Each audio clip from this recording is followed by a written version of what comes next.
we will manage things which are precious to us. Our family, our business, our wealth, our money, whatever else, whatever is precious to us. Why would anybody want to manage stress? This is something I couldn't figure, it took me some time It took me some time to understand that these people have made a conclusion that stress is a part of their life. Stress is not a part of your life. As the quote you read out said, if you knew how to keep your mind… For example, if your mind took instructions from you, if your mind just does whatever you want, would you keep it stressful or blissful? It's a question for all of you. If your mind took instructions from you, would you keep it stressful or blissful? Blissful. That's your choice. You must make the choice. I'm going to bless you right now. It's very important you make the choice. The problem is most people have not made the choice. They have not made a clear choice. So if the mind was taking instructions, you would keep it blissful, well, you have the answer. Your mind is not taking instructions from you. Then who is it taking instructions from? Maybe your company is influencing them. Yeah. Maybe somebody else, just about anybody. Just about anybody can mess up your mind. It doesn't take instructions from you, it is in a compulsive state of reaction. It is not in a conscious state of action, it is in a compulsive state of reaction. Because your mind doesn't take instructions from you, it feels like such a great threat even to have a mind, that people are talking, you must become a no mind. Or slosh yourself with some chemical and be out for some time. All these things are simply because mind is not working for you, it's working against you. Any kind of suffering, stressfulness, anxiety, anger, it doesn't matter what you call it, these are all different states of unpleasantness in your mind. Any kind of unpleasantness in your mind means your own intelligence is working against you. There is an evolutionary reason for this. You know, Charles Darwin told you, you were a monkey at one time. This is not my statement, okay? I'll accept it from you. No, I did not say that. Darwin told you, you were a monkey and then you became a man and all this stuff. We know evolutionary processes happen on this planet. For a goat to become a giraffe, it took so many million years. For a pig to become an elephant, it took many, many million years. But for a monkey to become a human being, it happened too quickly. Yes, to a point. Whenever he doesn't like something, he laughs it out. You said laughter. It's better, it's better.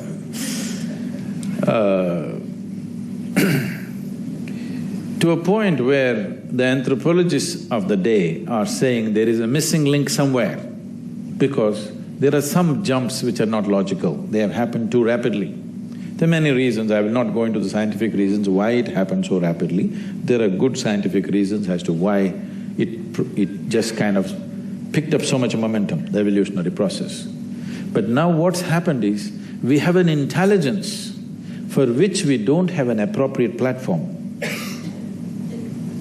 Unless you create a proper platform, your intelligence will torment you. Right now, human beings are suffering their own intelligence. It has come with a certain possibility. Only if you create an appropriate platform, this intelligence will function in a way that's beneficial for you and for everybody around you. If you do not create an appropriate platform, because it's not able to house that, it'll go all over the place. Just now, we succeeded in the geostationary rocket launch. If you know little about this rocket launch, an enormous amount of technology and material technology is involved in creating what holds the rocket. Because when it generates that much of power, as much as it shakes like this, we don't know where it'll go. Yeah. So just creating a stable base for something which is powerful, which wants to take off, is more important than the rocket itself. Similarly here, when you have a mind of this kind of breadth and capability, every human being has, they kind of restrict it because the fear of suffering. They think if their mind functions freely, so much suffering it'll bring. Stress, anxiety, fear, all kinds of things. A stable base is what is missing. The spiritual processes, particularly the yogic practices, when I say yoga, do not think of impossible postures. There are various things to create a stable base, a kind of base which can hold this intelligence with ease. If you do not do that, in the evolution of intelligence from monkey to man, and in the evolution of the body from monkey to man, they have happened at different speeds. The evolution of the mind and consciousness has gone too rapidly, the body has not gone so rapidly. So because of this, there is a little bit of thing, you have to do something with this. You have to bring a certain balance and stability into your system for you to enjoy this intelligence. Otherwise, this intelligence will turn against you and torment you in a million different ways. And that's what is happening, which we are today calling as stress. People are saying, my job is stress. Okay, I'll have you fired. Will you walk happily on the beach? No, you will be depressed. If I give you a job, you'll be manic. If you lose a job, you'll be depressed. Hallucinate. Pessimists get depressed. Both will not get anywhere. You have to be a realist, willing to see everything the way it is. The other one says, making predictions based on existing realities is very wrong approach because it completely discounts the human potential to transform situations. So, is it about taking the real, or is it about making the real, giving it a chance to blossom by treating it afresh? I personally read a bit of a contradiction here, and I thought the masters… Contradiction in what? To me, the first one seems about see things the way it is. Don't be either a pessimist or an optimist.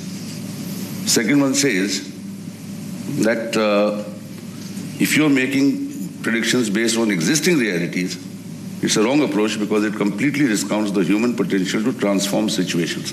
So what has not been transformed till now is actually a change. Am I confused or am I not articulate? One of the two is sure. No. The thing is, with every aspect of life, people are trying to bring stability into their life by making conclusions on everything. You have to become something. You have to become an optimist, you have to become a pessimist, you have to become a theist or an atheist, or you become a Hindu or a Muslim or whatever. You have to become something to become stable, because this is identity-based stability. The moment you identify yourself with something, whatever it may be, the moment you identify yourself with something, your mind will function only around that, whatever you're identified with. Once mind is functioning only around that, it becomes like a whirlpool of its own. If you watched in a river is moving rapidly towards the ocean, there'll be a whirlpool here. This whirlpool goes nowhere, it is always in the same place. This is the nature of the whirlpool. So the moment you identify yourself with something that you are not, when I say something that you are not, the very physical body that you carry is an accumulated body, isn't it? It is a piece of the planet that you gathered slowly over a period of time. You must get this now. If you don't get this now from me, one day you'll get it from the maggots, and that's not of much use. Right now, you know that this is just a piece of the planet that you picked up. If you get identified with this, your mind functions only around this. This body is everything.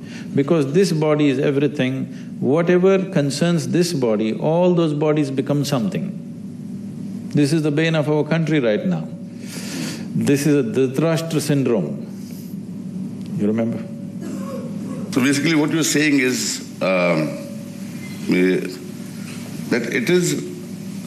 you have to take things as they exist, but you have to use your imagination No. This is what I'm saying. Don't draw a conclusion. Okay. Conclusion is death, isn't it? Awareness is life. I am an optimist means tomorrow is going to be a great day. Pessimist means tomorrow there may be a lot of trouble, tomorrow this may happen, that may happen. But the reality is, tomorrow has not come, so you don't know what the hell it's going to be.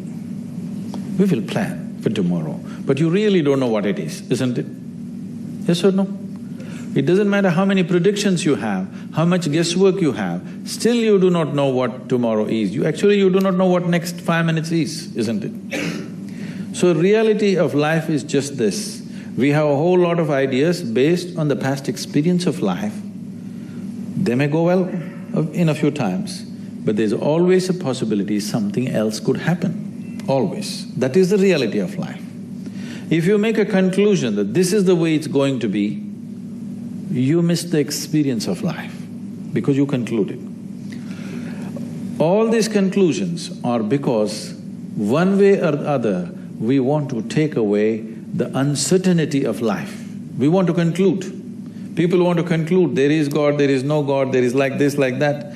Atheists and theists are just people who neither have the courage nor the commitment to seek what is true. Does it mean to say, there is nothing beyond us?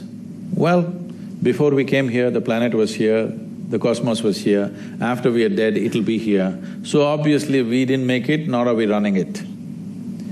Definitely there is something bigger than us, but not the way we imagine, because this imagination is coming from a certain obnoxiousness that the cosmos is human-centric.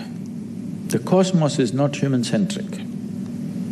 We are just a small happening in this creation. We also have a place, but the world and the existence is not centered around us.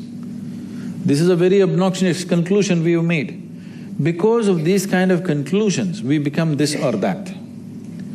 Why is it so necessary to make a conclusion?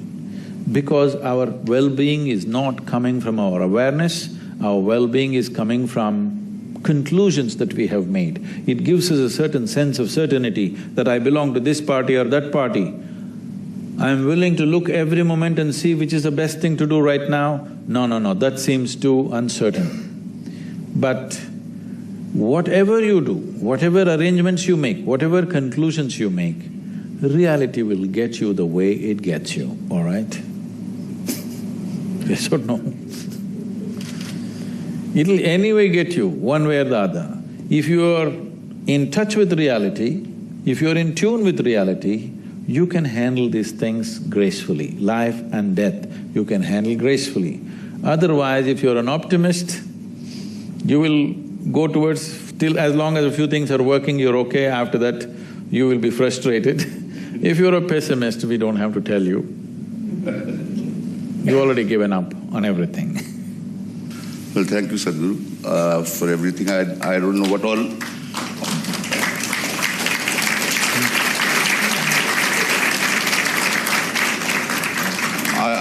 I have personally heard a lot of things, read and tried to understand between the lines. There's lots of good things for me. I hope they were there for you too. And I have a great achievement. I have got you guys 85% green check on advertising's role on consumerism from the Sadhguru himself. The rest 15% is open for questions. I'm saying if you are spiritually inclined, you cannot be a consumerist, is the point I'm getting. Is that what I should read out of this? I don't think so. I don't think that's what you said. That's definitely not what I said. Now, first of all, there is no